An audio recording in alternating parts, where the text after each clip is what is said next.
dans tous les pays du monde, y compris pour le Maroc, on n'est jamais prêt pour un confinement et on n'est jamais prêt pour un déconfinement.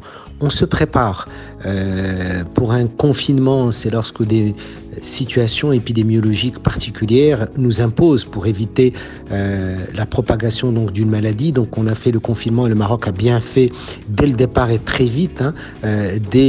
On a commencé à penser à ça à partir donc du 16 mars et je pense que c'était une excellente mesure qui a sauvé beaucoup de vies dans le contexte marocain. De la même manière, il y a des indicateurs qui imposeront le mode de déconfinement. Le déconfinement devra avoir lieu à un moment ou à un autre, peut-être le 20, et c'est à l'État donc de le décider, peut-être quelques jours plus tard ou quelques semaines, ou même le 20 en tant que date. Mais encore une fois, quel que soit le moment choisi, il devra être choisi en fonction d'un certain nombre donc, de critères pour simplement éviter que nous nous retrouvions dans des situations, aussi bien des situations similaires à actuelles que des situations beaucoup plus complexes et qui seraient difficiles à gérer. Et je pense que les critères sont connus. Le premier critère, c'est celui donc de la gravité. Et aujourd'hui, le Maroc a franchi cette étape puisque nous avons de moins en moins de cas graves et nous avons de moins en moins de décès, la létalité étant aux alentours de 3%, même un peu moins, ce qui est une des létalités les plus faibles par rapport au monde entier, ce qui est une bonne nouvelle. Donc c'est un critère positif qui peut aider à la levée de confinement. Le deuxième critère, c'est le nombre de nouveaux cas.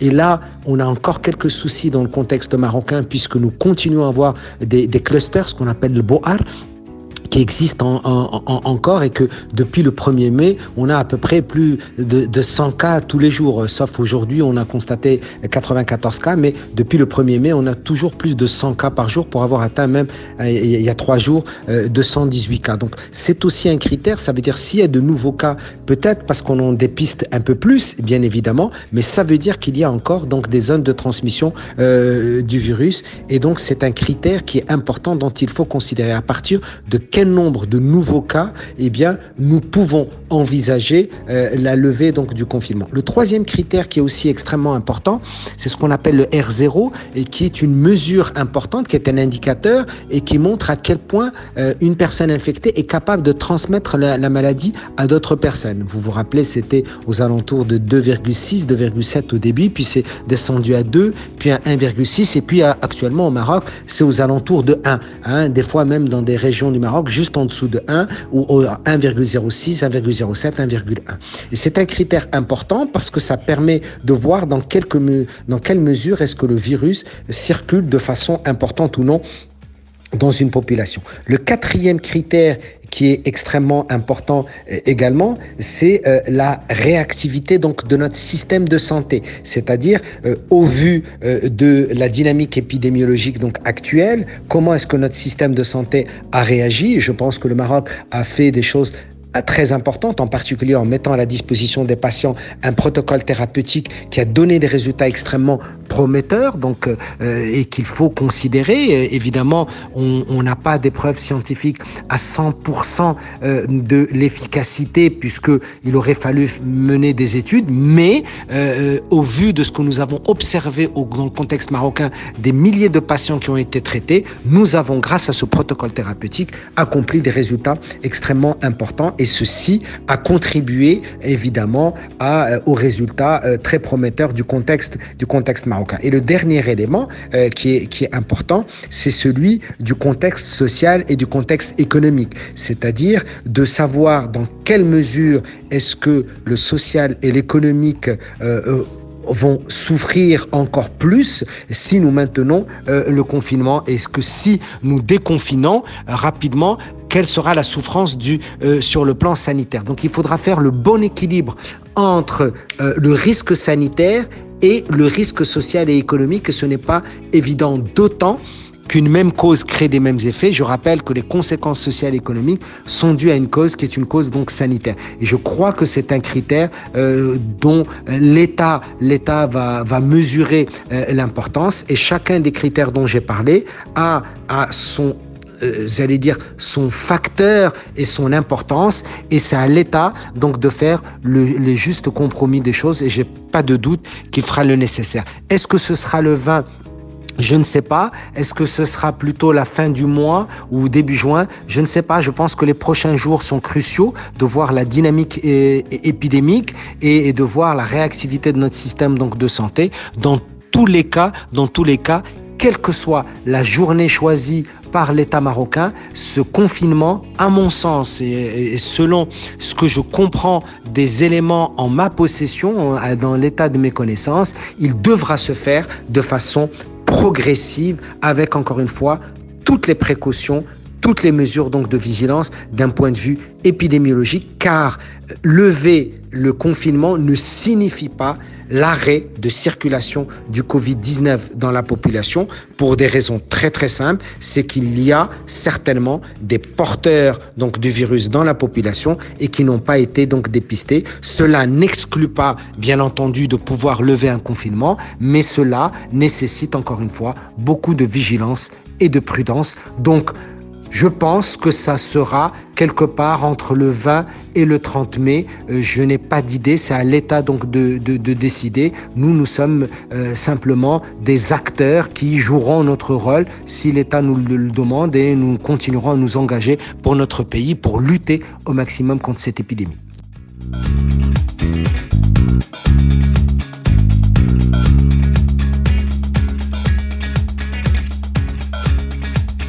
Nous pouvons considérer que nous aurons atteint le pic lorsque nous constaterons une stabilisation ou une diminution des cas. Le problème que nous avons dans la courbe épidémique marocaine, c'est une courbe qui est assez bizarre puisque c'est une courbe avec différentes pics à des moments. C'est-à-dire, nous constatons pendant 2, 3 ou 4 jours une chute du nombre de nouveaux cas et puis encore tout de suite une flambée donc de nouveaux cas, et on l'a constaté à plusieurs reprises entre fin mars et fin avril. Nous avons eu 3 pics et nous venons d'avoir un autre pic il y a 3 jours dans le contexte marocain. On a l'impression qu'il y a plusieurs épidémies à l'intérieur donc de l'épidémie.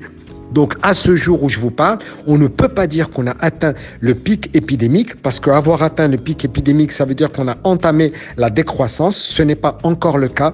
Nous continuons à avoir de nouveaux cas tous les jours dans le contexte marocain qui sont, c'est vrai, donc des clusters. Il faut rester extrêmement vigilant et le pic devra être atteint le plus vite. Comment? Particulièrement en continuant à élargir notre base donc de dépistage, en continuant à traiter les patients et surtout en continuant à préconiser le confinement avec les mesures donc barrières et jusqu'au moment où nous avons atteint le pic qui nous montrera à quel moment la décroissance pourra commencer.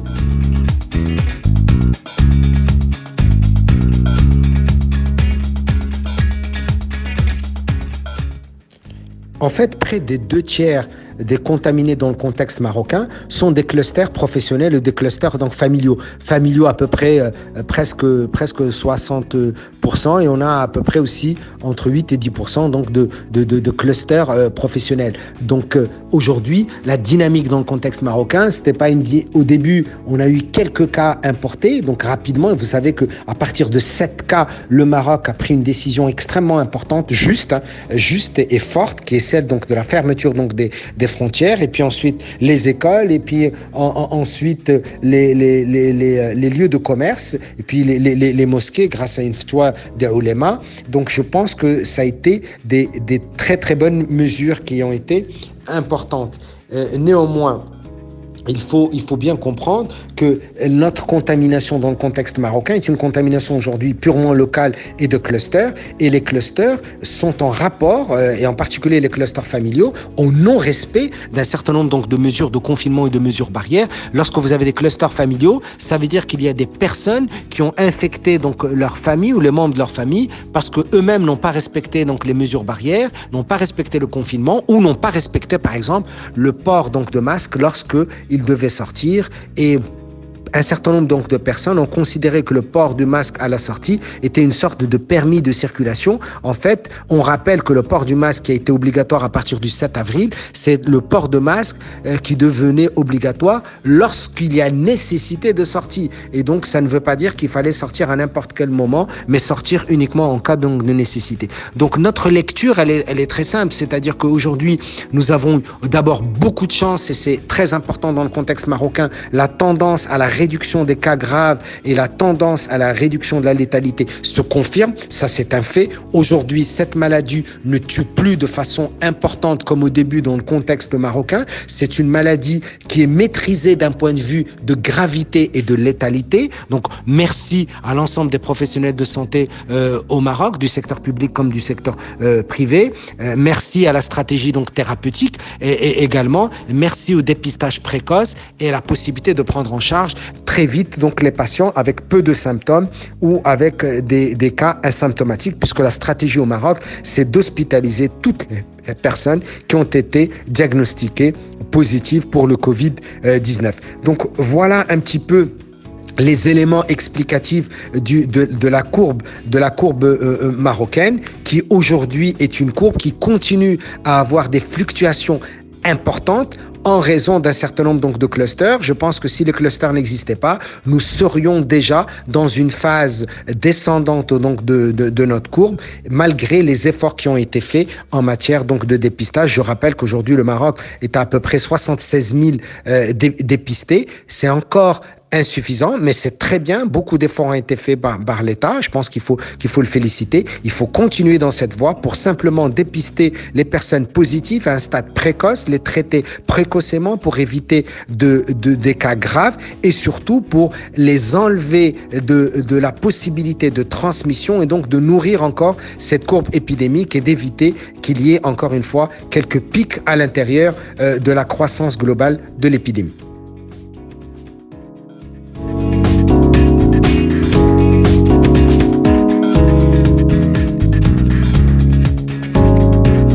Je pense que le déconfinement sera une décision qui ne sera pas facile pour l'État, pour le gouvernement. C'est une décision qui est importante, c'est une décision qui a des enjeux sanitaires, qui a des enjeux sociaux, qui a des enjeux économiques. Ça ne sera pas facile pour les décideurs. Je pense que nous devrons les soutenir parce qu'il faudra faire des compromis et les compromis ne sont pas toujours faciles. Ils ont un coût. La vie humaine n'a pas de prix, évidemment. Les phénomènes socio-économiques également sont durs pour tout le monde et pour l'État, mais il faudra faire des compromis qui ne seront pas faciles. À mon sens, la réussite donc du déconfinement ou de la levée de confinement, d'abord commence par une communication claire et transparente envers les Marocains, encore plus et plus et plus. Aujourd'hui, la communication est bonne, il faut encore l'optimiser et l'améliorer pour dire aux Marocains, voici les enjeux de la levée du confinement et voici les risques si cette levée de confinement n'est pas suivie avec un certain nombre de recommandations. Tout d'abord, une bonne levée de confinement se fait sur la base de critères dont j'ai parlé, c'est-à-dire la gravité, le nombre de nouveaux cas, le R0, les enjeux de la réactivité et de la résilience de notre système de santé. Si nous levons le confinement, comment réagira notre système donc de santé dans le cas où il y aurait une nouvelle vague épidémique moins forte ou de force identique ou plus forte? Est-ce que notre système de santé maintenant est suffisamment aguerri, suffisamment préparé? Je pense que le système de santé a fait de belles choses, mais il faut encore renforcer et optimiser. Comment on pourra encore mieux faire travailler le public et le privé? Comment on pourra mieux optimiser les lits de soins intensifs et de réanimation? Comment nous pourrons mieux acheminer les médicaments? Comment nous pourrons mieux surveiller les effets indésirables des médicaments, la pharmacovigilance? Comment nous pourrions faire en sorte que ceux qui sont vulnérables aient accès aux services de santé au moindre coût, parce que dans le secteur public, c'est gratuit, mais dans le secteur privé, ce n'est pas évident. Comment faire participer les médecins généralistes qui sont également importants au cœur du système de santé marocain? Comment faire participer les soins de santé de base, c'est-à-dire les centres de santé et les cabinets médicaux, pour qu'ils puissent eux-mêmes prendre en charge des cas qui sont soit asymptomatiques, soit paucisymptomatiques, c'est-à-dire avec peu de symptômes? Comment réfléchir à ne pas aller vers l'hospitalisation extrême ou de tout le monde, mais simplement avoir un suivi ambulatoire? Comment penser à ce que des gens puissent être suivis à domicile dans un contexte où peut-être un certain nombre ne respecteraient pas des règles de confinement ou de restrictions ou de mesures barrières? C'est autant de questions qui ne sont pas faciles et qu'il faudra résoudre. Et c'est la clé de la réussite donc de ce confinement, c'est d'abord penser à tout cela, le planifier et l'expliquer. L'explication, être pédagogue, c'est extrêmement important. En mesurer tout de suite donc les effets, en évaluer le coût, c'est extrêmement important. Et surtout, ne pas avoir peur de réagir et de revenir sur d'autres décisions dans le cas où la levée de confinement n'a pas donné les résultats qui sont escomptés, c'est-à-dire que les gens ne respectent pas encore un certain nombre donc de mesures barrières ou éventuellement un certain nombre donc de mesures donc de restrictions en fonction bien entendu des conditions de la levée du confinement. Est-ce que ça sera une réflexion régionale? Est-ce que ça sera une réflexion par rapport à des populations cibles particulières, etc. Donc selon un certain nombre donc de critères. Donc je répète que les clés de réussite, c'est d'abord l'explication, la communication, la transparence, se baser sur un certain nombre de critères qui sont factuels et surtout être capable de planifier en avance la réactivité et la résilience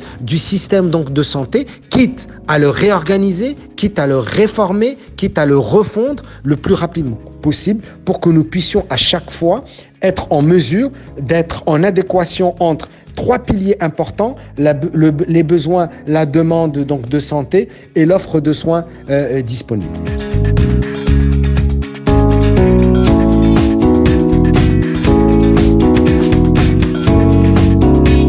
Je pense qu'aucun pays au monde n'est à l'abri d'une vague. Ce qui est important de savoir, c'est quelle est la hauteur et la force de cette vague et sa capacité de créer un certain nombre donc de dégâts ou de causer un certain nombre donc de dégâts. On a bien constaté qu'en Corée ou en Allemagne ou des pays qui ont réussi la lutte contre cette épidémie, d'abord par des dépistages de masse et ensuite par la mise en place donc de mesures extrêmement strictes, aussi bien donc de prise en charge que de mesures barrières avec des pays qui ont les moyens en matière donc d'infrastructures sanitaires avec des létalités extrêmement basses en matière donc de Covid-19 et malgré ça, ils ont vu la résurgence d'un certain nombre donc de foyers qui sont limités certes, mais qui imposent une extrême vigilance. Donc personne n'est à l'abri, la France, l'Italie, l'Espagne, la Corée, l'Allemagne, personne n'est à l'abri. Ces pays qui ont aujourd'hui levé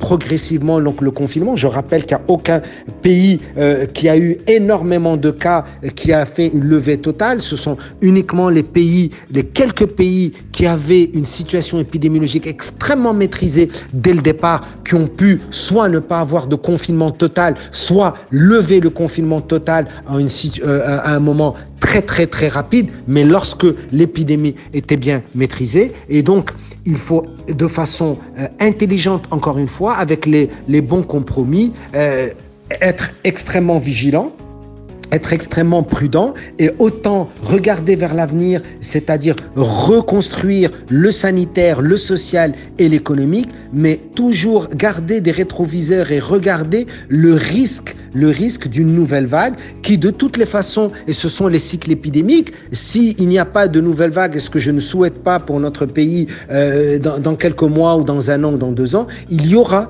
de toutes les façons d'autres cycles épidémiques qui vont arriver à un rythme qui soit tous les 5 ou tous les 10 ans. On l'a vu pour le SRAS en 2003, puis on l'a vu en 2005 et en 2009, puis en 2015. Il y a des phénomènes épidémiques qui arrivent à travers le monde. Ce sont des cycles épidémiques à la faveur, évidemment, des modifications, des changements des écosystèmes ou de l'environnement ou de l'action donc de l'homme ou d'autres phénomènes qu'on ne maîtrise pas. Ce phénomène aujourd'hui, nous ne l'avons jamais maîtrisé. Le Covid-19, nous ne le connaissions pas il y a à peu près donc 5 mois. Et aujourd'hui, un virus qui est à peine de taille de 200 nanomètres, c'est 100 fois moins qu'un cheveu, a réussi à mettre à terre une économie mondiale, à l'échelle mondiale, à mettre la moitié de la planète en confinement et à créer malheureusement des centaines de milliers donc de morts. Et donc il faut bien penser à tout cela et comprendre que